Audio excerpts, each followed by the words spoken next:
A scientist's body lies broken on the cracked sidewalk, 13 stories below the glittering window of a Manhattan hotel.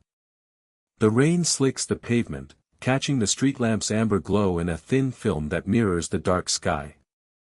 You, the investigator, stare at the crumpled note clutched in his hand, the ink bleeding into the porous paper like a dying pulse. Within 6 hours, the truth will surface, and the question will shift from, "How did he die?" to, "Who decided he should?"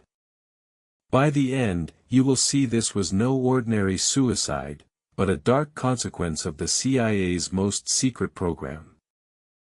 Frank Olson was not just a name on a file, he was a husband who liked to drink his coffee black, the way his wife, Cora, would watch him stir the cup with a silver spoon that rang against the porcelain, tiny sounds that lingered longer than the taste.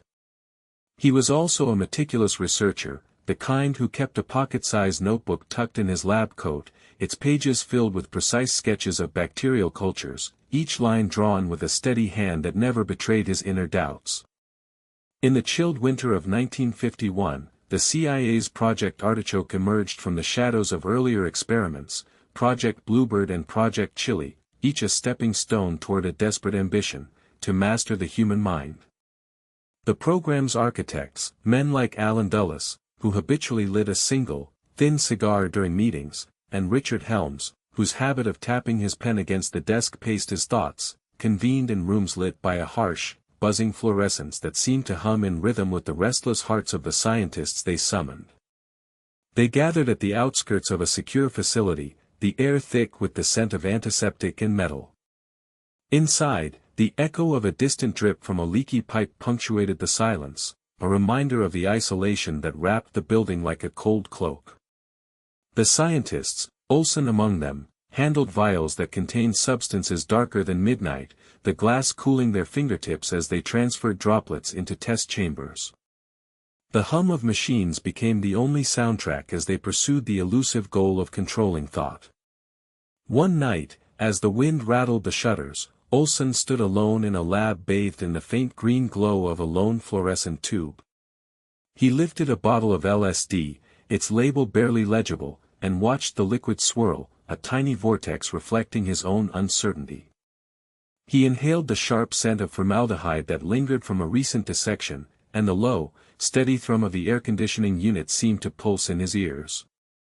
In that moment, the clock on the wall ticked louder, each second stretching into an eternity, as if time itself were holding its breath. The CIA, desperate to outrun Soviet paranoia, had begun feeding these psychoactive compounds to unsuspecting subjects, even to their own employees.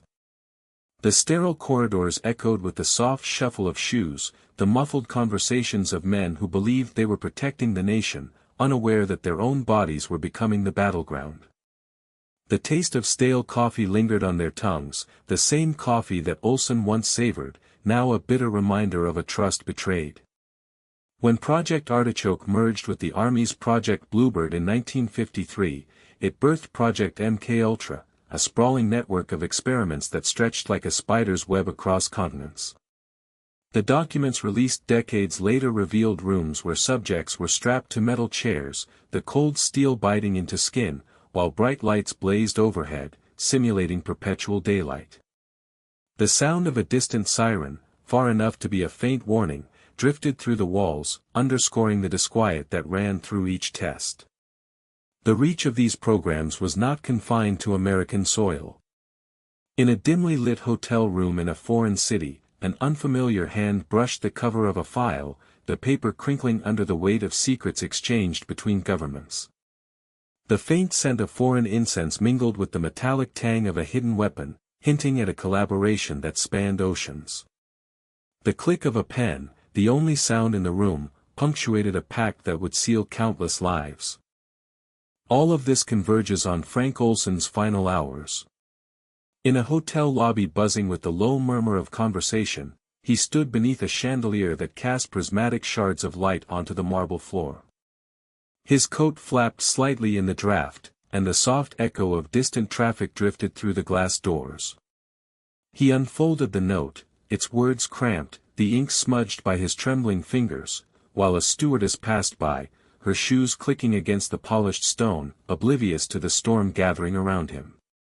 His family, Cora and their young son, would later cling to the fragments of his life, the way Cora often pressed her hand to the cool metal of their kitchen faucet, feeling the pulse of water as if it could replace the missing beat of her husband's heart. They searched for answers, filing Freedom of Information Act requests, sifting through declassified files that crackled with the static of old recordings, each page turning like a slow, deliberate breath. The CIA's handling of Olson's case was a study in calculated silence. A phone rang in a dim office, its ring echoing off filing cabinets, and a voice, soft, measured, gave instructions that would shape the narrative for years.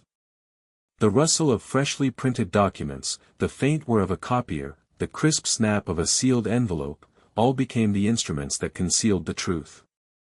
Thousands of people, unnamed yet forever altered, endured the lingering aftershocks of these experiments.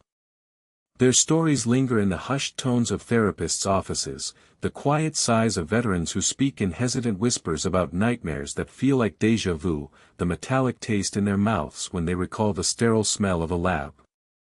The legacy persists, a faint, invisible pressure that presses against the present, urging us to question the boundaries of authority.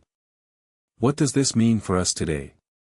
The saga of Project Artichoke and MKUltra is a warning etched into the fabric of our institutions, a reminder that power unchecked can seep into the most intimate corners of human experience.